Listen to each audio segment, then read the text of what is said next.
എല്ലാവരും കൂടി സഹകരിച്ച് മുന്നോട്ട് കൊണ്ടുപോയാൽ അത്രത്തോളം ലാഭം വേറെ ഒന്നിലും ഉണ്ടാവില്ല. ഇത് ജമുനാപ്പാരിയുടെ ഹൻസ എണ്ണത്തിൽപ്പെട്ട ആടാണ്. എൻ്റെ പാരൻറ് സ്റ്റോക്കിലുള്ള കുട്ടികളെ മാത്രമാണ് ഞാൻ സെയിൽ ചെയ്യുന്നത്. എല്ലാം ബോയറിൻ്റെ എപ്പോഴും ബുക്കിംഗ് ആണ്. നമ്മുടെ അടുത്തൊരു മിനിമം 10 മാസമെങ്കിലും ബുക്കിംഗ് വേണം. അങ്ങനെയാണ്. ഇത് നമ്മൾ മഴക്കാലത്തേക്ക് ഇവർക്ക് കൊടുക്കാൻ വേണ്ടി ഉണക്കി അത് പൂക്കാത്ത രീതിയിൽ അങ്ങനെ പോയിക്കുന്നുണ്ടെന്നാണ് പ്രത്യേകിച്ച്. പോയിക്കുന്നുണ്ട്. ഒരുപാട് ഗുണങ്ങളുണ്ട്.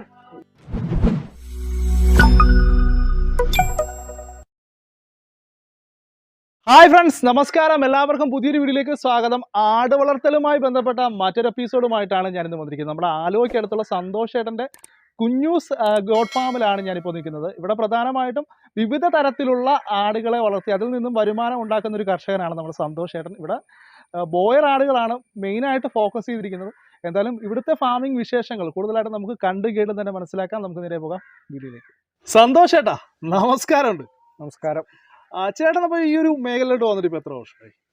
ഞാൻ ആട് വളർത്തൽ മേഖലയിലേക്ക് വന്നിട്ട് 4 വർഷമായിട്ടുള്ളൂ. ഏകദേശം 4 വർഷം. അപ്പോൾ ഇതിന് മുമ്പ് എന്തായിരുന്നു പരിപാടി? ഇതിനു മുമ്പ് ഞാൻ ഒരു 10 വർഷത്തോളം പ്രവാസിയായിരുന്നു. എവിടെ ആയിരുന്നു? പല രാജ്യങ്ങളിൽ പോയിട്ടുണ്ട്. 3-4 രാജ്യങ്ങളിൽ പോയിട്ടുണ്ട്. ഓക്കെ. അതിനുശേഷം പ്രവാസം കഴിഞ്ഞതിന് ശേഷം ഈ ഒരു മേഖലയിലേക്ക് വരാൻ. അപ്പോൾ അതിനു മുമ്പ് ഞങ്ങളുടെ ബാക്ക്ഗ്രൗണ്ട് എന്ന് പറഞ്ഞാൽ ഈ പശു വളർത്തൽ, ആട് വളർത്തൽ, എരുമ വളർത്തൽ, പോത്ത് വളർത്തൽ, ഇതെല്ലാം മേഖല ഉണ്ടായിരുന്നു. അതായത് ഫാമിലി ആയിട്ട് തന്നെ ചെയ്തുകൊണ്ടിരിക്കുന്നത്. അച്ഛൻ അതിൻ്റെ എല്ലാ കാര്യങ്ങളും അച്ഛൻ തന്നെ കൈകാര്യം ചെയ്തു. ഞങ്ങളും സഹായിച്ചുകൊണ്ടിരുന്ന ഒരു കാലഘട്ടമായിരുന്നു ചെറുപ്പത്തിൽ. പഠിക്കുന്ന സമയത്ത് ഞങ്ങൾ എല്ലാ വർക്ക് കാര്യങ്ങളും ആടിൻ്റെ ആയാലും പശുവിൻ്റെ ആയാലും എരുമയുടെ പോത്തിൻ്റെ ഒക്കെ ഞങ്ങൾ തന്നെ നോക്കിക്കൊണ്ടിരുന്നത്. ഒരാളും പണിക്കാർ ഇപ്പോഴും ഇല്ല, അന്നും ഇല്ല, ഇന്നും ഇല്ല. നമ്മളെ ഫുൾ ഫാമിലി സപ്പോർട്ടോട് കൂടി തന്നെയാണ് ഇപ്പോഴും നടന്നുകൊണ്ടിരിക്കുന്നത്. ഇതല്ലാണ്ട് വേറെ എന്തെങ്കിലും ജോലി ചെയ്യുന്നുണ്ടോ? ഞാൻ എൻ്റെ തൊഴിൽ ഇപ്പോഴും ഉപേക്ഷിച്ചിട്ടില്ല. ഞാൻ ഒരു അടിസ്ഥാനപരമായിട്ടൊരു ഇലക്ട്രീഷ്യനാണ്. അപ്പോൾ അതിൻ്റെ കൂടാണ് നമ്മുടെ ഈ ഫാമിങ് കാര്യങ്ങളൊക്കെ. അപ്പം ചേച്ചിയും പിള്ളേരും ഒക്കെ എല്ലാവരും നല്ല സപ്പോർട്ടാണ്. മക്കളും ഭാര്യയാണ്. അവരുടെ ഫുൾ സപ്പോർട്ട് ഇല്ലാതെ ഭാര്യയുടെ അമ്മ അടക്കം എന്നെ സപ്പോർട്ട് ചെയ്യുന്നുണ്ട്. കാരണം അവരുടെ സപ്പോർട്ട് ഇല്ലാതെ നമുക്ക് മുന്നോട്ട് കൊണ്ടുപോകാൻ ഒരിക്കലും പറ്റില്ല. അതിൻ്റെ ഒരു വിജയത്തിൻ്റെ ഏറ്റവും വലിയ രഹസ്യം ആർക്കായാലും അതിൻ്റെ രഹസ്യം അവർക്കാണ് അതിൻ്റെ ഒരു ക്രെഡിറ്റ് കൊടുക്കേണ്ടത്. നമ്മളിപ്പോൾ എത്രത്തോളം നമ്മൾ നമ്മുടെ തൊഴിലുമായിട്ട് പോയി കഴിഞ്ഞാൽ പിന്നെ ഇവിടെ അവരാണ് ഇത് കൈകാര്യം ചെയ്യണം. തീർച്ചയായിട്ടും. ബാക്കിയുള്ള സമയങ്ങൾ ഫുൾ എൻ്റെ ഭക്ഷണം ഒഴിച്ച് ബാക്കി എല്ലാ ടൈമിലും നമ്മൾ ഇതിൻ്റെ അകത്തായിരിക്കും. ഓക്കെ. നിലവിൽ നമുക്ക് ഇവിടെ എന്തൊക്കെ വെറൈറ്റീസ് ഉണ്ട്? നിലവിൽ അത്യാവശ്യം എല്ലാത്തരം ബ്രീഡുകൾ ഇപ്പോൾ ഞാൻ വളർത്തുന്നുണ്ട്. അതൊക്കെ ചിലത് ഓരോന്നുള്ളൂ. പിന്നെ അതിൽ നമ്മൾ മെയിനായിട്ട് ബോയർ എന്ന് പറഞ്ഞതിനാണ് എൻ്റെ ഒരു രീതിയിൽ പോകണം. പിന്നെ ഇത് കൂടാതെ മലബാറി ഉണ്ട്, ബീറ്റലുണ്ട്, സിരോഹി ഉണ്ട്, പർപ്പസാരി ഉണ്ട്, ജമുനാപ്പാരി ഉണ്ട്. അങ്ങനെ അവരുടെ കുട്ടികൾ, പിന്നെ ക്രോസ് ബ്രീഡ് ആടുകളുണ്ട്. ഇങ്ങനെയാണ് നമ്മളിപ്പോൾ ഇത് ഈ രീതിയിലുള്ള ഒരു ഫാമിംഗ് ആണ് ഇപ്പോൾ പോയിക്കൊണ്ടിരിക്കുന്നത്. നമുക്ക് ഇവിടെ ഇറങ്ങുന്ന കുട്ടികൾ തന്നെയല്ലേ? ഞാൻ എൻ്റെ പാരൻറ് സ്റ്റോക്കിലുള്ള കുട്ടികളെ മാത്രമാണ് ഞാൻ സെയിൽ ചെയ്യണത്. വേറൊരു പുറത്തുനിന്ന് മേടിച്ച് സെയിൽ ചെയ്യണ പരിപാടിയില്ല. ഞാൻ വലിയ ആടുകളെ വിൽക്കലും റയറുള്ളൂ. ഓക്കെ. അപ്പോൾ എന്തായാലും നമുക്ക് എന്തായാലും ഇവിടുത്തെ വിശേഷങ്ങൾ നമ്മുടെ പ്രേക്ഷകർക്ക് വേണ്ടിയിട്ട് ഒന്ന് ചുറ്റി അടിച്ചിട്ട് വരാം. ആയിക്കോട്ടെ. അപ്പോൾ നമ്മുടെ ഇവിടുത്തെ നിലവിലൊരു ഫാമിംഗ് സെറ്റപ്പ് എന്ന് പറയുന്നത് നമ്മുടെ വീടിനോട് ചേർന്ന് തന്നെ ഒരു തടി കൊണ്ടുണ്ടാക്കിയ, പൂർണ്ണമായും തടി കൊണ്ടുണ്ടാക്കിയ ഒരു ഹൈടെക് കൂട്, അങ്ങനെ തന്നെ പറയാം അല്ലേ ഏട്ടാ? അങ്ങനെ തന്നെ പറയാം. കാരണം ചെലവ് കുറഞ്ഞ രീതിയിൽ മരവും ഓടും പിന്നെ കാല് മാത്രം വാർക്കയും ഉപയോഗിച്ച് ചെയ്ത ഒരു കൂടാണ്. ഫുള്ള് തടി. വലിപ്പമുണ്ട് ഇതിന്. ഏകദേശം 1000 സ്ക്വയർ ഫീറ്റോളം ഉണ്ട്. 1000 സ്ക്വയർ ഫീറ്റോളം ഉണ്ട്. അതിന്റെ ഒരു വീതി നീളം ഒന്ന് പറയൂ. 50 അടി നീളം. 50 അടി നീളമാണ് ഈ ഒരു കൂടിന്. വീതി 20 അടി. നമുക്ക് എന്തായാലും 50 × 20 ആണ്. അങ്ങനെയാണ് സ്ക്വയർ ഫീറ്റ് 1000 കൂട്ടണേ. അതിന് കുറയില്ല. നിലവിൽ ഇതിനകത്ത് എത്രത്തോളം ആടുകളെ നമുക്ക് സ്റ്റോർ ചെയ്യാനായിട്ട് പറ്റും? നമുക്കിപ്പോൾ ഒരു 70 വലിയ ആടുകളെ വരെ വളർത്താവുന്ന സെറ്റപ്പാണ് ചെയ്തു വെച്ചേക്കണേ. 70ഓളം വലിയ ആടുകളെ പാരന്റ് സ്റ്റോക്ക് ഫീമെയിലിനെ വളർത്താം. ഒരു 10-30 കുഞ്ഞുങ്ങളെയും നമുക്ക് ഒരേ സമയത്ത് കൈകാര്യം ചെയ്യാവുന്ന രീതിയിലാണ് ചെയ്തേക്കുന്നത്. അതുപോലെ തന്നെ നമ്മുടെ ഫ്രണ്ടിൽ തന്നെ നമ്മുടെ മുട്ടനാടുകൾക്ക് വേണ്ടിയിട്ട് ഒരു സെക്ഷനായിട്ട് തിരിച്ചിങ്ങനെ വെച്ചിട്ടുണ്ട്. അപ്പം അത് കൂടാതെ തന്നെ അകത്ത് നമുക്ക് കയറി നോക്കാം ഓരോരോ സെക്ഷൻ. നമ്മുടെ ഈ മുട്ടനാടിൻ്റെ ഒരു പ്രത്യേകത നമ്മൾ പെണ്ണാടുകളുമായിട്ട് ഒരു സമ്പർക്കം ഇല്ലാത്ത രീതിയിലാണ് അവരെ കെട്ടിയത്. കാരണം മെയിൻ എൻ്റെ കൂടിൻ്റെ ഹൈറ്റ് ഒരു 6 അടി ഹൈറ്റിലാണ് ആടുകൾ നിൽക്കുന്നത്. അതെ, നല്ല ഹൈറ്റ് ഉള്ള ഒരു കൂടാണ് കേട്ടോ. നല്ല ഹൈറ്റ് എന്ന് വെച്ചാൽ നല്ല ഹൈറ്റ് ഉണ്ട്. നമുക്ക് ജസ്റ്റ് ഏകദേശം നോക്കാം. ഈ ഒരു ഇത് കാണുമ്പോൾ തന്നെ നമുക്ക് മനസ്സിലാകും നമ്മുടെ ഒരാൾ പൊക്കത്തിന് മുകളിലാണ് ഹൈറ്റ് കൂടിന് കൊടുത്തിരിക്കുന്നത്. അപ്പോൾ മുട്ടനാടുകൾ നമ്മൾ പുറത്താണ് കെട്ടിയിരിക്കുന്നത്. കാരണം എപ്പോഴും ബ്രീഡിങ്ങിന് ഇവിടെ പുറത്തുനിന്ന് ആളുകൾ വരുന്നുണ്ട്, അവരുടെ സൗകര്യാർത്ഥം. പിന്നെ എപ്പോഴും നമ്മൾ ഏറ്റവും നല്ലത് ചെയ്യേണ്ടത് ആടുകളുടെ അടുത്ത് ഇവരെ കെട്ടാതിരിക്കുകയാണ് നല്ലത്. എന്താണ് അതിന്റെ ഗുണം എന്ന് വെച്ചാൽ ഇവര് എപ്പോഴും ഒരു അഗ്രസീവ് ടൈപ്പായി നിൽക്കുന്നത്, സൗണ്ടും ബഹളവും ഉണ്ടാക്കും. പെണ്ണാടുകളെ കാണുമ്പോൾ അവർ കൂടുതൽ ഒന്നും കൂടി കാണിക്കും. അപ്പൊ അതില് എപ്പോഴും പെണ്ണാടുകളെ മാറ്റി വേറെ സെക്ഷനായിട്ട് തന്നെയാണ് നമ്മൾ. ഈ കൂടിന്റെ അകത്തെ ആൺമുട്ടന്മാര് ഇല്ല, കുഞ്ഞുങ്ങളുണ്ടാവും. 4 മാസം 5 മാസം പ്രായമുള്ള മാക്സിമം ആകുമ്പോഴേക്കും നമ്മൾ സെയിൽ ചെയ്ത് പോകും. പിന്നെ ഉണ്ടെങ്കിൽ 1-2 പേരുണ്ടെങ്കിൽ മാത്രമാണ് അതിലിടുള്ളൂ. ബാക്കി എല്ലാവരെയും മുട്ടനാടുകൾ താഴെയാണ്. ഇപ്പൊ 4 പേര് താഴെയുണ്ട്. ഓക്കെ, അപ്പോൾ ഇത് നമ്മുടെ ബോയർ ഐറ്റം അല്ലേ? ഇത് ബോയർ. അവൻ ഇപ്പൊ ഒരു 2 വയസ്സ് കഴിഞ്ഞു. എന്നിട്ട് ഇതാണ് നമ്മളിപ്പോ എൻ്റെ ക്രോസിങ്ങിന് ഉപയോഗിക്കുന്ന, ഞാൻ ക്രോസിങ്ങിന് ഉപയോഗിക്കുന്ന ബോയറിന്റെ മുട്ട. പിന്നെ ഒരു 2 വയസ്സ് കഴിഞ്ഞിട്ടുണ്ട് പ്രായം. 2 വയസ്സോ? 2 വയസ്സ് കഴിഞ്ഞു, 2.25 വയസ്സായിട്ടുണ്ട്. അത്യാവശ്യം നല്ല അതിന്റെ ഫീച്ചേഴ്സ് കാര്യങ്ങളൊക്കെ കിട്ടിയിട്ടുണ്ടല്ലേ? അത്യാവശ്യം അവന്റെ കുട്ടികളും നല്ല കുട്ടികളാണ് ഇറങ്ങുന്നത്. നമ്മുടെ ഈ ബോയർ ആടുകളുടെ ഒരു ഫീച്ചേഴ്സ് എന്തൊക്കെയാണ് ജസ്റ്റ് പ്രേക്ഷകർക്ക് വേണ്ടി പുതുതായിട്ട് വരുന്നവർക്ക്? ബോയർ ആടിന്റെ പ്രത്യേകത അവരുടെ ഒരു കളറിന്റെ ഒരു പാറ്റേൺ ഇതാണ്. ഫ്രണ്ട് ബ്രൗണും വൈറ്റ് കളറും ബാക്കും അങ്ങനത്തെയാണ്. പിന്നെ ബ്രൗൺ മാത്രം ഉള്ളതുണ്ട് മുട്ടന്മാര്. പക്ഷെ ഈ ഒരു വെറൈറ്റിയാണ് എല്ലാവർക്കും ഇഷ്ടം, ഈ കളറ്. പിന്നെ അധികം ഹൈറ്റ് വെക്കത്തില്ല, ഹൈറ്റ് അധികം ഉണ്ടാവില്ല ഇവരുടെ. ഇപ്പൊ കണ്ടില്ലേ, ആ മുട്ടന്റെ ഹൈറ്റ് കുറവാണ്. പിന്നെ ഒരു ഉരുണ്ടായിരിക്കും, ബോഡി വെയിറ്റ് കൂടുതലായിരിക്കും. മറ്റുള്ള ആടുകളുടെ കാണുന്ന ഇതിനേലും വെയിറ്റ് കൂടുതലായിരിക്കും. നമ്മൾ ഉദ്ദേശിച്ച വെയിറ്റിനേലും കൂടുതലുണ്ടാവും. നമ്മളിപ്പോൾ ഒരു 10 കിലോ മനസ്സിൽ കണ്ട അത് അതിലും കൂടുതലുണ്ടാവും. ഇതിന്റെ പാല്, ഫീമെയിലിന്റെ പാല് അധികം ഉണ്ടാവില്ല. മാക്സിമം 1 ലിറ്റർ 1.5 ലിറ്റർ താഴേക്ക് ഉണ്ടാവുള്ളൂ. മീറ്റിന് വേണ്ടിയിട്ടാണോ ഈ ഒരു ഐറ്റത്തിന് കൂടുതലായിട്ട്? മീറ്റിനാണെന്ന് പറയുന്നത്. പക്ഷെ നമ്മളിവിടെ ഇപ്പൊ എൻ്റെ അടുത്ത രീതി എന്ന് വെച്ചാൽ ആളുകൾ ഇഷ്ടം പോലെ ചോദിച്ചു വരുന്നുണ്ട് ബോയറിനെ പറ്റി. ഇതിനാണ് കൂടുതൽ എൻ്റെ അടുത്ത് ഞാൻ പറയാം, ഒരു മിനിമം 10 മാസമെങ്കിലും സമയം വേണം ഒരു കുഞ്ഞിനെ കൊടുക്കണമെങ്കിൽ. അത്രയും ബുക്കിംഗ് ഉണ്ട്. കാരണം സാധാരണ മറ്റുള്ള ആടുകളെ ചോദിച്ചാൽ നമുക്ക് ഉടനെ കൊടുക്കാൻ സാധിക്കും. ബോയറിന്റെ മെയിലായാലും ഫീമെയിലായാലും നമ്മൾ കൊടുക്കുമ്പോഴേക്കും ഏകദേശം 10 മാസം എടുക്കും. ഇതിന് എത്ര കുട്ടികൾ വരെ കിട്ടാറുണ്ട്? 2 പേര് കൂടുതൽ കിട്ടിയിട്ടില്ല. 2 പേരാണ് ഏറ്റവും മിക്കവാറും. ഒന്നായിരിക്കും കൂടുതലും തന്നെ. ആദ്യത്തെ 2 പ്രസവത്തിൽ തീർച്ചയായിട്ടും ഓരോ കുട്ടികളെ കിട്ടുള്ളൂ. Okay okay okay. ഇതിന് നമ്മൾ ക്രോസിങ്ങിന് എങ്ങനെയാണ് ഇവിടെ റേറ്റ് മേടിക്കുന്നത്? ക്രോസിങ് പിന്നെ പുറത്ത് ചെയ്യണ്ടേ. ക്രോസിങ് നമ്മൾ 500 രൂപയാണ് സാധാരണ. ഈ ബീറ്റില് നമ്മുടെ ഇവിടെയുള്ള എല്ലാ മെയിൽസിനും നമ്മൾ 500 രൂപ അല്ല. നമ്മളൊരു ബോയറിന്റെ ഒരു ക്രോസ് മുട്ടുണ്ട്, ഒരു ചെറിയ മുട്ടൻ. സാധാരണ നമ്മുടെ ഈ നാട്ടുപ്രദേശമായിരുന്നു ഇവിടെ ചെറിയ ആടുകളൊക്കെ വരും. പിന്നെ അതിന് മാത്രം സാമ്പത്തികം ഉള്ളവരല്ല. അപ്പോൾ അങ്ങനെ വരുന്ന ആളുകൾക്ക് വേണ്ടി ഒരു 100 രൂപ 400 രൂപ വാങ്ങണ മുട്ടനുണ്ട്. മോശമില്ലാത്ത മുട്ടനാണ്. വലിപ്പം എല്ലാം കൊണ്ടുണ്ട്. ഒരു ഇവന്റെ അടുത്ത് തന്നെ വലിപ്പമുള്ളതാണ്. ഇത് നമ്മുടെ ക്രോസിങ്ങിന് ഉപയോഗിക്കുന്ന ബീറ്റൽ മുട്ട. പഞ്ചാബി അല്ലേ? പഞ്ചാബി. ഇവന്റെ നല്ല കുട്ടികൾ ഇവിടെ ഇഷ്ടംപോലെ ഇറങ്ങിയിട്ടുണ്ട്, കൊടുത്തിട്ട്. നല്ല ക്വാളിറ്റിയുള്ള കുട്ടികളാണ്. നല്ല അത്യാവശ്യം നല്ല ഹൈറ്റ് ഉണ്ട്, അതുപോലെ തന്നെ ഇടവിരിവും ഉണ്ട്. അത്യാവശ്യം കുഴപ്പമില്ലാത്ത ക്വാളിറ്റി ഉണ്ട് എന്നാണ് എൻ്റെ ഒരു വിശ്വാസം. നമ്മൾ ആദ്യമായിട്ടാണ് ബീറ്റലിനെ വളർത്തി പരിചയപ്പെടുന്നത്. ഇതിപ്പോൾ എത്ര നാളായി എടുത്തിട്ട്? ഇപ്പം ഇവന് ഏകദേശം 2 വർഷമായി. 2 വർഷമായി. ഇവനൊരു 8 മാസം പ്രായമുള്ളപ്പോൾ എടുത്തത്. Okay okay okay. ഇവനും നമുക്ക് 500 രൂപ ചാർജ് തന്നെ. ഇനിയിപ്പോൾ ഉടനെ ഇവനും മാറ്റും, ചേഞ്ച് ആക്കും. Okay okay okay. ഇത് ഹൈദരാബാദി ബീറ്റൽ അല്ലേ? നമുക്ക് ഇവന് എത്ര വയസ്സുണ്ട്? ഇവനും സെയിം തന്നെ 2 വയസ്സ് കഴിഞ്ഞിട്ടുണ്ട്. 2 വയസ്സോളം. കുട്ടികളൊക്കെ എങ്ങനെയുണ്ട്? നല്ല കുട്ടികളാണ്. കൂടുതലും ക്രോസ് ആടുകളിലെ നല്ല നല്ല കുട്ടികളെ കിട്ടുന്നുണ്ട്. നല്ല ചെവി ഇറക്കമൊക്കെ. നല്ല നമ്മളിപ്പോൾ അതിൽ 1-2 കാണിച്ചിരുന്നു. Okay okay. 500 തന്നെയാണ് അവൻ്റെ ചാർജ്. 500 രൂപയുള്ള നമ്മൾ. അപ്പോൾ ഇത് നമ്മുടെ ഇതിൻ്റെ അകത്ത ഒരു സെറ്റിങ്സ് ആണ് നമ്മൾ ഈ കാണുന്നത്. ഓരോ സെക്ഷൻ ബൈ കള്ളികളായിട്ട് തിരിച്ചിട്ടുണ്ട്. അതെന്താ ഫുഡ് ഐറ്റംസ് ആണോ? തീറ്റ വയ്ക്കാനുള്ള നമ്മൾ കണ്ടെയ്നറാണ് ഇതൊക്കെ. അത് മഴയുടെ ഈ പൂപ്പലും തണുപ്പ് കടിക്കാതിരിക്കാൻ വേണ്ടി നമ്മളെപ്പോഴും ഇതിൽ സൂക്ഷിക്കാൻ വേണ്ടിയിട്ട്. പിന്നെ ബൾക്കായിട്ട് വാങ്ങാറില്ല. നമ്മൾ ഓരോ ചാക്ക് മാത്രം വാങ്ങി സ്റ്റോർ ചെയ്യുന്ന പരിപാടിയില്ല. എപ്പോഴും തീറ്റ എപ്പോഴും ഫ്രഷ് ആയിട്ട് കൊടുക്കാൻ നല്ലത്. പൂപ്പലുണ്ടെങ്കിൽ അത് ആടുകളെ അവരുടെ ദഹനത്തിനും ബാധിക്കും, അസുഖങ്ങൾ വരാൻ ചാൻസ് കൂടുതലാണ്. അതായത് അങ്ങനെ നമ്മൾ ഫ്രഷ് ആയിട്ടുള്ള സാധനങ്ങളാണ് കൊടുക്കുന്നത് തീറ്റയായിട്ട്. ഓക്കെ. അപ്പോൾ ഈ ഒരു കള്ളികളിൽ തള്ളയും കുട്ടികളെ ഇടുന്ന അല്ല, ഇത് നമ്മളുടെ ഒരു ഇത് വെച്ചാൽ ഇത് പ്രസവ വാർഡ് എന്ന് വേണമെങ്കിൽ പറയാം. പ്രസവ വാർഡ് റൂം. അത്യാവശ്യം നല്ല ഒരു സ്പേസ് കൊടുത്തിട്ടുണ്ട്. ഇപ്പൊ പ്രസവിച്ചു? അതെ, 2 ദിവസമായിട്ടുള്ളത്. 2 ദിവസം.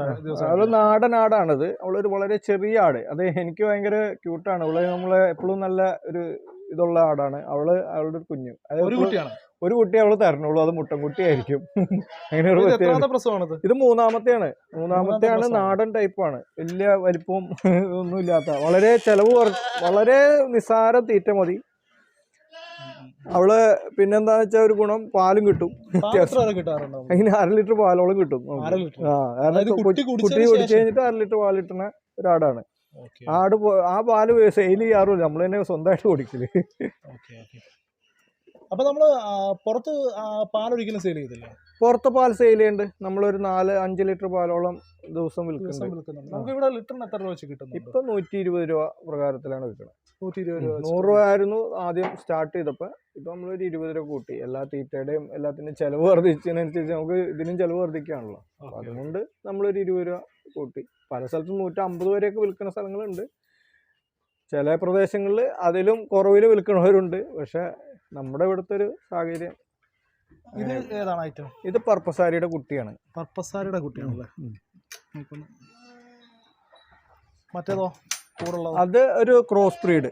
അതായത് നമ്മുടെ സാധാ ഒരു ക്രോസ് ആടില് നമ്മുടെ ഹൈദരാബാദി മുട്ടനെ കൊണ്ട് ക്രോസ് ചെയ്തതാണ്.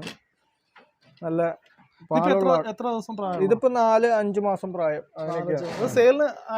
സെയിലാണ്. ഇത് സെയിൽ ചെയ്യാനുള്ളതാണ്. ഇത് ഇപ്പൊ കൊടുക്കാനുള്ള ഇനി 2 ഫീമെയിലും ഉള്ളൂ, ചെറുത്.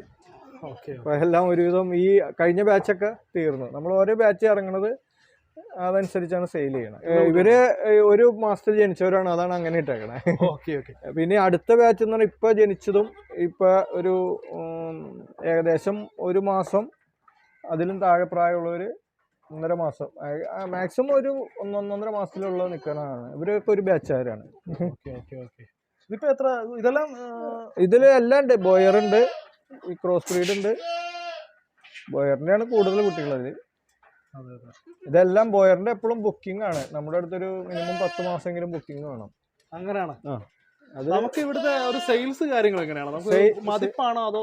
അത് 2 രീതിയിൽ ചെയ്യുന്നുണ്ട്. കാരണം ഇപ്പൊ ഈ ബോയർ ആടിന് നമ്മള് തൂക്കത്തിനാണ് കൊടുക്കുന്നത്, ലൈവ് തൂക്കം. അതിപ്പോ ഞാൻ ഈ സ്റ്റാർട്ടിങ്ങിൽ അത് 700 രൂപ പ്രകാരമാണ് കേരളത്തിൽ ഏറ്റവും കുറഞ്ഞ റേറ്റിൽ കൊടുത്ത ഒരാൾ ഞാനാണ്. അങ്ങനെ ബോയറിന് 700 രൂപ റേറ്റിലാണ് കൊടുത്തോണ്ടിരുന്നത്. ഇപ്പൊ അത് നമ്മൾ 900 വരെ ആയി. കാരണം 2 കൊല്ലത്തിന് ശേഷമാണ് ഞാൻ ഓരോ കൊല്ലം 100 രൂപ വെച്ച് കൂട്ടിയിട്ടുള്ളൂ. അപ്പൊ ഇനിത്തെ ഈ കഴിഞ്ഞ ബാച്ച് വരെ 800 കൊടുത്തിരിക്കണേ, ബുക്ക് ചെയ്തിട്ടാണ് അവരുടെ. ഇനി അടുത്ത ബുക്കിംഗ് എടുക്കുന്നത് ഞാൻ 900 വെച്ചാണ് എടുക്കുന്നത്. കാരണം നമ്മളെല്ലാ മേഖലയും റേറ്റ് കൂടിക്കൊണ്ടിരിക്കുകയാണ്. ഇതിനെ മാനേജ് ചെയ്ത് പോവാന്ന് പറഞ്ഞാൽ നമ്മൾ ഉദ്ദേശിക്കുന്ന മാതിരിയല്ല ഇതിന്റെ ചെലവ് കാര്യങ്ങള്. പിന്നെ നമ്മൾ അധ്വാനിക്കുന്നതിനും ഒരു പ്രതിഫലം വേണ്ട ഇതിന്. തീർച്ചയായും. ഇത് നമ്മുടെ പേരന്റ് സ്റ്റോക്കുകളാണ്.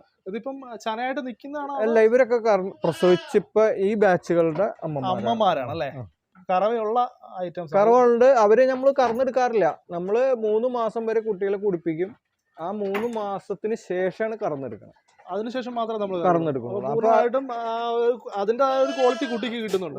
പിന്നെ ഉണ്ട്, തീർച്ചയായിട്ടും കിട്ടും. കാരണം അമ്മയുടെ പാല് കുടിച്ച് 3 മാസം വളരെയും നമ്മള് 2 കാര്യം ചെയ്യണം.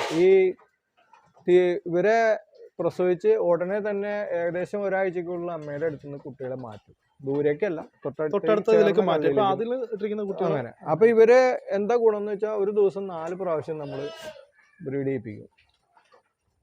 ഫീഡ് ചെയ്യണമെന്ന് വെച്ചാൽ കണ്ടിന്യൂസ് ഇടുമ്പോൾ ഇവർക്ക് വിശപ്പും കാര്യങ്ങളൊക്കെ കിട്ടാൻ ബുദ്ധിമുട്ടാണ്. അപ്പൊ അതിൽ ഏറ്റവും നല്ലത് നമ്മളൊരു ദിവസം 4 പ്രാവശ്യം ആ ടൈമിങ്ങിൽ അവർ നമ്മൾ വിളിക്കും. രാവിലെ 6 മണി, ഒരു 10 മണി, ഒരു 3 മണി, വൈകിട്ട് 7 മണി, ഇങ്ങനെ 4 ടൈം കൊടുത്തേക്കാണ്. ഈ ടൈം ആകുമ്പോൾ അവരെ വിട്ട് കഴിഞ്ഞാൽ അവർ ഭംഗിയായിട്ട് എല്ലാവരും അമ്മമാരുടെ അടുത്തേക്ക് അവരൊരു പോവും, കുടിക്കും. തിരിച്ച് നമ്മൾ ഈ കൂട്ടിലേക്ക് ചെയ്യും. അപ്പൊ അതാണ് നമ്മുടെ രീതി. ഇത് നമ്മുടെ പർപ്പസാരിയാണ്. പിന്നെ തൊട്ടടുത്തേക്കുന്നത് ബീറ്റലാണല്ലേ? ബീറ്റലിന്റെ ഫീമെയിൽ. ഈ പർപ്പസാരിക്ക് നമുക്ക് ഇവിടെ എത്ര പാല് വരെ കിട്ടുന്നുണ്ട്? പർപ്പസാരി ഇപ്പൊ ഇവള് ആദ്യമായിട്ട് ഞാൻ കടിഞ്ഞൂല് മേടിച്ചതാണ്, ആദ്യത്തെ പ്രസവമാണ്. എന്നാലും ഇവളൊരു ഏകദേശം ഒരു 1.5 ലിറ്റർ പാല് കിട്ടിയിട്ടുണ്ട്. ഞാൻ ആദ്യത്തെ പ്രസവമായിട്ടുള്ളൂ. പിന്നെ കുട്ടി ഞാൻ പറയില്ലേ 3 മാസം വരെ കണ്ടിന്യൂസ് കുടിക്കും. ഇല്ല, അങ്ങനെ ചെയ്യാറില്ല. നമ്മൾ അവരെ ഫുള്ള് വിട്ടേക്കാണ്. കാരണം പാലുണ്ടെന്ന് നമുക്കറിയാം. കുഞ്ഞ് അതനുസരിച്ച് ഗ്രോത്ത് കാണിക്കും. കാരണം പാലില്ലെങ്കിൽ ആ കുഞ്ഞിനും അതനുസരിച്ച് വളർച്ചയും കുറവായിരിക്കും. പിന്നെ കുറേ നമ്മളൊരു അഡ്ജസ്റ്റ്മെന്റ് കുടിപ്പിക്കലുണ്ട്. കാരണം ചില ആടുകൾ ഇത്തിരി പാല് കുറവുണ്ടെങ്കിൽ അടുത്ത തള്ളമാർ പാലുള്ളവരെ വിട്ട് നമ്മൾ അഡ്ജസ്റ്റ് ചെയ്ത് കുടിപ്പിക്കാറൊക്കെ ഉണ്ട്. ബീറ്റിൽ എത്ര കിട്ടുന്നുണ്ട് ഇവിടെ? ബീറ്റിലിവിടെ 2.5 ലിറ്റർ പാല് കിട്ടുന്ന ആട് വരെ ഉണ്ട്. ഇവക്ക് എത്ര ഏജ് ഉണ്ട്? ഇവളിപ്പോ ആദ്യത്തെ പ്രസവം കഴിഞ്ഞു. കന്നി. അതിൽ ആദ്യത്തെ ഒരു പ്രസവം കഴിഞ്ഞിപ്പോ ഒരു ഏകദേശം 4 മാസം ആയിട്ടുണ്ട്. ഇപ്പൊ ക്രോസിങ് ചെയ്തിട്ടില്ല. ബീറ്റിൽ ഞാൻ ഇത്തിരി വൈകിയാണ് ചെയ്യാറ്. മറ്റുള്ള ആടുകളൊക്കെ അല്ലല്ല, ഇത് ഞാൻ വാങ്ങിയതാണ്. ബീറ്റിൽ കുട്ടികളൊന്നും ഞാൻ വളർത്തിയല്ല, വലിയ ആടുകളെ വാങ്ങി പുറത്തുനിന്ന് കൊണ്ടതുണ്ട്. അതായത് നോർത്ത് ഇന്ത്യയിൽ നിന്ന് വന്ന ആടുകളുണ്ട്, പിന്നെ നാട്ടിൽ നിന്ന് മേടിച്ച ആടുകളുണ്ട്. അങ്ങനെ ഏകദേശം 4-5 ഫീമെയിൽ ഉണ്ട് ബീറ്റിൻ്റെ തന്നെ. നമുക്കിവിടെ ഇത്രയും വെറൈറ്റീസ് ഉണ്ട്. ഇതിൽ ഏറ്റവും ഇഷ്ടപ്പെട്ടിട്ടുള്ള വെറൈറ്റി ഏതാണ്? എൻ്റെ വ്യക്തിപരമായ ബോയർ തന്നെയാണ്. നല്ല അവരുടെ ഒരു പ്രത്യേകത ഈ കുഞ്ഞുങ്ങളൊക്കെ ഭയങ്കര സ്നേഹം തന്നെയായി. മറ്റുള്ളവർ സ്നേഹം ഇപ്പോൾ ഈ പർപ്പസാരിയും നല്ല സ്നേഹമുള്ള ആടാണ്. നല്ല സ്നേഹം എന്ന് പറഞ്ഞാൽ കുട്ടിയൊക്കെ എപ്പോഴും അടുത്തുനിന്ന് പോവില്ല. ഇത് ജമുനാപ്പാരിയുടെ ഹൻസ ഇനത്തിൽപ്പെട്ട ആടാണ്. ഹൻസ നല്ല ഭംഗിയുണ്ട്. തൂവെള്ള ഫീച്ചേഴ്സ് ജമുനാപ്പാരി. അതെ, അതിൻ്റെ അവളുടെ ഉണ്ടോ ചുണ്ട് പിങ്ക് കളറായിരിക്കും. മറ്റേ കുളമ്പൊക്കെ മാർബിൾ കളറ്, അങ്ങനത്തെ ഒരുവിധം ലക്ഷണങ്ങളൊക്കെ. ഇത് നോർത്ത് ഇന്ത്യയിൽ നിന്ന് വന്ന ഒരാളുടെ നിന്ന് ഞാൻ വാങ്ങിയതാണ്. ഈ ഒറ്റ ഉള്ളൂ. ഇപ്പൊ അവള് 1 വയസ്സ് കഴിഞ്ഞ് ഒരു 14 മാസമായിട്ട് ഞാൻ ക്രോസ് ചെയ്തത്. ഇപ്പൊ ചെന്നൈയിലാണ്. 2 മാസം ചെന്നൈയുണ്ട്. നമുക്ക് ഇതിന്റെ ഒരു മെയിലിനെയും കൂടെ ഉണ്ടെങ്കിൽ എല്ലാം പ്യൂർ ആയിട്ട് നമുക്ക് മെയിൻറ്റെയിൻ ചെയ്യാൻ പറ്റും. അല്ല, എല്ലാം കൂടി കൺട്രോൾ ചെയ്യാൻ പറ്റില്ല. ഇപ്പൊ 4 മുട്ടന്മാരുണ്ട്. എല്ലാം എൻ്റെ ഒരു രീതി എന്ന് പറഞ്ഞാൽ എല്ലാം ഒറ്റയടിക്ക് ചെയ്ത് തീർക്കണം എന്നുള്ള ആഗ്രഹക്കാരനല്ല. സ്റ്റെപ്പ് ബൈ സ്റ്റെപ്പായിട്ട് തന്നെ ഓരോന്നും ചെയ്യാന്നുള്ളൊരു ഇതാണ്.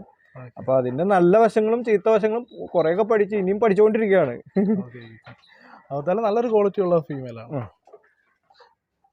ഇതെന്ത് പാല് വരെ കിട്ടുമെന്നല്ല അറിയോ?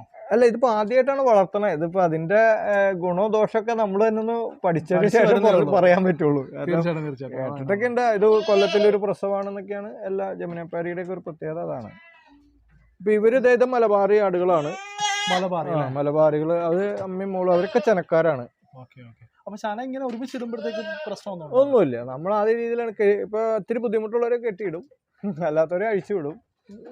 ചെന ആടുകൾ മാത്രമാണ് ഈ ഒരു ഈ കൂടുതലും ചെനക്കാരാണ്. പിന്നെ അതും ചെനയുള്ളവരാണ് ആ ബാച്ച്. നമുക്ക് ഇവരുടെ ഒരു ഫുഡ് കാര്യങ്ങളൊക്കെ? ഫുഡ് നമ്മളിപ്പോ ഒരു നേരാണ് നമ്മൾ ഈ പിന്നാക്ക് കൊപ്ര അല്ലെങ്കിൽ തവിട് ഇതൊക്കെ കൊടുക്കണം. ഒറ്റ നേരമുള്ളൂ. ബാക്കിയുള്ള ടൈം നമ്മള് 2 നേരം ഈ പുല്ല്, ഇലവർഗ്ഗങ്ങൾ, പുല്ല്, അത് ഇവിടെ അതാണ് 2 നേരം. അത് നന്നായിട്ട് കൊടുക്കും. ഇപ്പൊ നമ്മളിപ്പോ ഈ പുൽത്തൊട്ടി കാണില്ലേ, ഇതിൽ നല്ലപോലെ നിറച്ചിട്ട് കൊടുക്കുന്ന രീതി. അപ്പൊ അതിരാവിലെ നമ്മൾ ഇവരെ കറക്കാനുള്ളവരെ കറന്നെടുക്കുമ്പോൾ എടുത്തതിന് ശേഷം ആദ്യം കൊടുക്കുന്നത് പുല്ല് ഉണ്ടെങ്കിൽ ഏതാണ് നമ്മുടെ കയ്യിൽ അവൈലബിൾ. അതായത് ചിലപ്പോൾ നമ്മൾ ഒരുപാട് പ്ലാവിന്റെ ഇല, പിന്നെ ശീമക്കുന്നയുടെ ഇല, ഇതൊക്കെ നമ്മൾ കൊടുക്കാറുണ്ട്. വെച്ച് പിടിപ്പിച്ചാണെന്ന് വെച്ചാൽ നമ്മൾ എമർജൻസി വലിയ ഒരുപാട് വെച്ച് പിടിപ്പിച്ചിട്ടില്ല. നമ്മൾ ഒരു നന്നായിട്ട് ശക്തിയായിട്ട് മഴ പെയ്യുന്ന ദിവസം നമുക്ക് പുറത്തു പോയി പുല്ലിറക്കാനൊക്കെ ബുദ്ധിമുട്ടുണ്ടെങ്കിൽ അന്നത്തെ ദിവസം നമ്മൾ ഈ പുല്ല് വെട്ടി അരിഞ്ഞിട്ട് കൊടുക്കും. പരിപാടി. ഇത് ബോയറിന്റെ ഇനി അടുത്ത സെക്ഷനിലേക്ക് നമ്മൾ ക്രോസിങ്ങിന് വേണ്ടി വളർത്തുന്ന ഒരു കുഞ്ഞാണ്. നമ്മുടെ ഇതിലേക്ക്, അതായത് പേരന്റ് സ്റ്റോക്കിലേക്ക് നമുക്ക് ഇവിടത്തേക്ക് എടുത്തിരിക്കുന്ന ഒരു കുഞ്ഞ് മുട്ടനാണ്.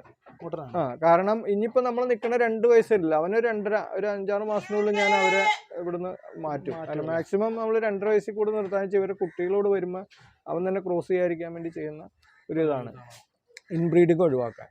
അപ്പൊ ഇവനെ ഒരു 3 മാസം 4 മാസം മേടിച്ചിട്ടേക്കണതാണ്. ഇനി ഇവനെ വളർത്തി പുറത്തെ ലൈനേജ് ആണ്. പുറത്തെ ലൈനേജ് നമ്മൾ ഇതായിട്ടൊരു ബന്ധമില്ല. നമ്മുടെ ഇവിടെ യാതൊരു ബന്ധം ഉണ്ടാവില്ല.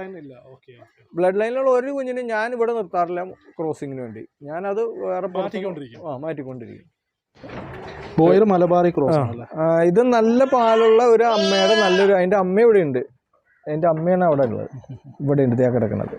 അവളും നല്ല പാലുകാരിയാണ്. അവളുടെ മകളാണിത്. ഇവള് അവളേലും കൂടുതൽ പാലുള്ള എന്നുള്ള. ഇവക്ക് എത്ര ഉണ്ട്? ഇപ്പൊ എത്ര കിട്ടും? ഇവള് 2 ലിറ്റർ പാലിന്റെ അടുത്ത് വരെ ഞാൻ കറന്നു. 1.5 ലിറ്റർ മേല്. അതായത് കുട്ടി കുടിച്ചതിന് ശേഷം അത് കുട്ടി കുടിക്കണവരെ ഞാൻ പറയില്ല, 3 മാസം വരെ ഇല്ല. 3 മാസം അതിനിടയ്ക്ക് ഒരു കുട്ടി ഉണ്ടായുള്ളൂ. അതുകൊണ്ട് നമ്മൾ കുറച്ച് കറന്നെടുക്കായിരുന്നു. ഫുള്ള് ഇത്രയും പാല് കുപ്പി കുടിച്ചാൽ വയറിളക്കം പിടിക്കും, വേനക്കേട് വരും. അതുകൊണ്ട് അന്ന് കുറച്ച് പാല് കിടന്നുണ്ട്. പിന്നീട് നമ്മൾ അവളെ പൂർണ്ണമായിട്ട് കറന്നപ്പോൾ ഒരു 1.5 ലിറ്റർ പാല് ഈസിയായിട്ട് കറന്നെടുക്കാം. നമ്മുടെ ബീറ്റിൽസ് അല്ലേ? ഇത് ബീറ്റിലുകൾ. ഇതാണ് ഇതിൽ ഏറ്റവും വലിയ ബീറ്റിലാണ്. ഇവളൊരു പ്രത്യേകതയാന്ന് വെച്ചപ്പോൾ ഏകദേശം 1.5 വർഷമായി. 1.5 വയസ്സുണ്ടല്ലേ? അല്ല, 1.5 വർഷമായി ഇവള് പ്രസവിച്ചിട്ട്. ഇവളിപ്പോഴും കറന്നുകൊണ്ടിരിക്കുക. ഇവള് മരിച്ചിട്ടുമില്ല, എപ്പോഴും ചവിട്ടിച്ച് ചെനയും പിടിച്ചിട്ടില്ല. ഒരു ചവിട്ടിക്കൽ കഴിഞ്ഞ ദിവസം ചവിട്ടിച്ചിട്ടുണ്ട്, പക്ഷെ അത് ആദ്യത്തെ ഇവള് ഇപ്പോഴും 1/2 ലിറ്റർ പാല് കറന്നുകൊണ്ടിരിക്കുക. അങ്ങനെ 1.5 വർഷമായി. ഇത് ഒരു ബീറ്റില നല്ല പാലുള്ള ആടാണ്. ഇവളും 1.5-2 ലിറ്ററിന്റെ അടുത്ത് വരെ കറന്നായിരുന്നു. ഒരു കുട്ടിയെ കിട്ടിയിട്ടുള്ളൂ, നല്ല കുട്ടിയാണ്. നമുക്കിവിടെ വന്നിട്ടുള്ള അസുഖങ്ങള് പ്രധാനമായിട്ട് പരമാവധി അസുഖങ്ങള് വരാതെ സൂക്ഷിക്കലാണ് ഞാൻ ചെയ്യണേ. നമ്മുടെ കൂട് ചുറ്റുപാടൊക്കെ നല്ല വൃത്തിയായിട്ട് തന്നെ. അതിന്റെ ഒരു കൂടും പരിസരവും വൃത്തിയാണെങ്കിൽ തന്നെ അസുഖങ്ങളിൽ ഒരു 90% കുറയ്ക്കാം. ബാക്കി നമ്മൾ കാലാവസ്ഥ ചേഞ്ചിൽ വന്ന അസുഖങ്ങളാണ് കൂടുതൽ തന്നെ. ഏറ്റവും കൂടുതൽ തന്നെ ചുമ, തുമ്മല്, അങ്ങനെയുള്ള മൂക്കൊലിപ്പ്, ഇതൊക്കെയാണ്. അതും നമ്മൾ ശരിക്കും ഞാൻ ഹോമിയോ മരുന്നാണ് കൂടുതലും യൂസ് ചെയ്യണത്. അതിൽ തന്നെ മാറിപ്പോവാറുണ്ട്. പിന്നെ കൂട് മിക്കവാറും ദിവസങ്ങളിൽ കൂട് പോയിക്കും, അടിഭാഗം, കൂടിൻ്റെ അടി. അങ്ങനെ പോയിക്കുന്നതുകൊണ്ട് എന്താണ് പ്രത്യേകിച്ച്? പോയിക്കുന്നതുകൊണ്ട് ഒരുപാട് ഗുണങ്ങളുണ്ട്. ഈ ബാഹ്യപരാധങ്ങൾ കുറയും. പിന്നെ കൂടിൽ നമ്മൾ കൊതുകിൻ്റെ ശല്യങ്ങൾ, ഈച്ചയുടെ ശല്യങ്ങൾ, പിന്നെ ആടുകൾക്ക് ഈ ചുമയും കാര്യങ്ങളൊക്കെ ഒരുവിധം പരിധി വരെ കുറയ്ക്കുന്നതും ഈ പോക്കലിൻ്റെയാണ്. ഞാൻ ഒരുവിധമുള്ള സാധനങ്ങളൊക്കെ ഇട്ടാണ് പോയിക്കുന്നത്. നമ്മളെ സാമ്പ്രാണി, കുന്തിരിക്കം, പിന്നെ ഈ നല്ല സ്വന്തമായി പൊടിച്ച മഞ്ഞൾപ്പൊടി, ഇതൊക്കെ ഇട്ടാണ് പോയിക്കണത്. പിന്നെ ഇത്തിരി കർപ്പൂരം, ഇതൊക്കെ ഇട്ട് പോയിച്ചാൽ നല്ല കൂടിനും ഒരു പ്രത്യേക അന്തരീക്ഷമായിരിക്കും. പരിസരവും നല്ല വൃത്തിയായിരിക്കുക. ഇതൊക്കെ ശ്രദ്ധിച്ചു കഴിഞ്ഞാൽ നമുക്ക് ഒരു പരിധി വരെ അസുഖങ്ങൾ കുറയ്ക്കാം. ഇത് നമ്മള് മഴക്കാലത്തേക്ക് ഇവർക്ക് കൊടുക്കാൻ വേണ്ട തീറ്റ സ്റ്റോക്ക് ചെയ്ത് ചെയ്യണം. എന്ന് വെച്ചാൽ പ്ലാവിന്റെ ഇല ഉണക്കി വെച്ചിരിക്കണത്. പ്ലാവിന്റെ ഇല ഉണക്കി നമ്മൾ സൂക്ഷിക്കണം. അത് വേനൽക്കാലത്ത് നമുക്ക് അധികം കിട്ടുന്ന ഇല നമ്മൾ ഉണക്കി അത് പൂക്കാത്ത രീതിയിൽ, പൂപ്പിൽ വരാത്ത രീതിയിൽ ചാക്കിൽ കെട്ടി തുന്നി വെച്ചേക്കണതാണ്. ഇപ്പൊ ഒരു 4-5 ചാക്ക് ഇപ്പൊ നിലവിലുണ്ട്.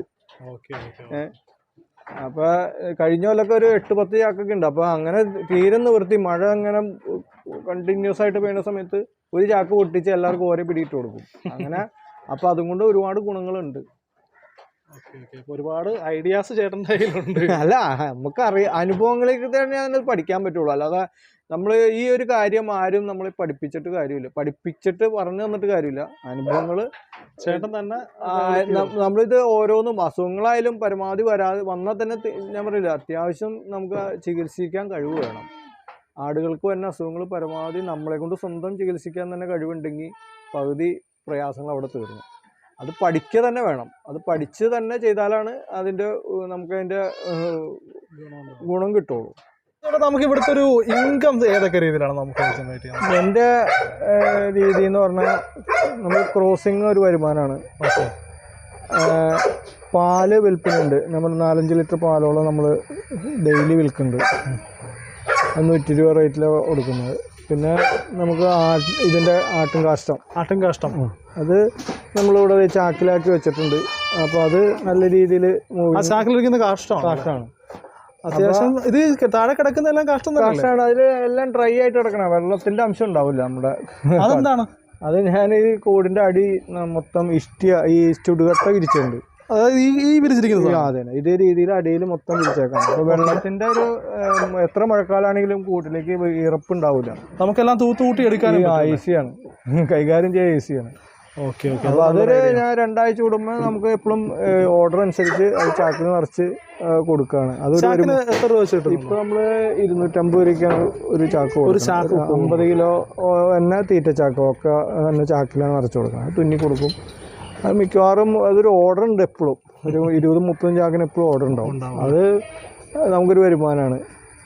പിന്നെ ഇതിൻ്റെയൊക്കെ ഉപരി നമ്മുടെ കുട്ടികളെ കൊടുക്കണതാണ് ഏറ്റവും നമ്മുടെ പ്രധാന വരുമാനം എന്ന് പറഞ്ഞാൽ നമ്മളിപ്പോൾ ഓരോ ബാച്ച് ഇറങ്ങുന്ന കുട്ടികൾ അതനുസരിച്ച് കുറേ ബുക്കിംഗ് ഉണ്ട്. അല്ലാതെയും ആളുകൾ നമ്മളുടെ ഈ അറിഞ്ഞു കേട്ടും വന്ന് ഇവിടുന്ന് വാങ്ങണവരുണ്ട്. ന്യായമായ റേറ്റിലാണ് നമ്മൾ കൊടുക്കാറ്. വലിയ മറ്റാടുകൾ നമ്മൾ ബോയറിന്റെ റേറ്റ് പറഞ്ഞു, അതല്ലാതെ മറ്റാടുകളുടെ അപ്പം എങ്ങനെ? അതൊരു മോഹവില അനുസരിച്ചാണ് ബീറ്റിൽ കൊടുക്കുക. മറ്റേ സാധാരണ പിന്നെ കൂടുതലും അതിൽ തന്നെ ക്രോസ് ബ്രീഡ് കുഞ്ഞുങ്ങളാണ്. അതൊക്കെ സാധാരണ നാട്ടുപ്രദേശത്തുള്ളൊരു വില പ്രകാരം കൊടുക്കുന്നത്, ന്യായമായ വിലയ്ക്ക്. ആർക്കും നമ്മൾ കൊടുത്തിട്ട് അന്യായം ഒന്ന് തോന്നിക്കാൻ, അത് കൊണ്ടുപോയി വളർത്തുന്നതിനും അതിന് ഗുണം കിട്ടണം, എനിക്കും അതിന് ചെറിയ ഗുണം ഉണ്ടാവണം, അത്രമാത്രം വിചാരിച്ചിട്ട് അതാണ് നമ്മൾ കർഷകൻ്റെ ഒരു വിഷമം ബുദ്ധിമുട്ട് അറിഞ്ഞ് തന്നെയാണ് നമ്മൾ കൈകാര്യം ചെയ്യാറ്.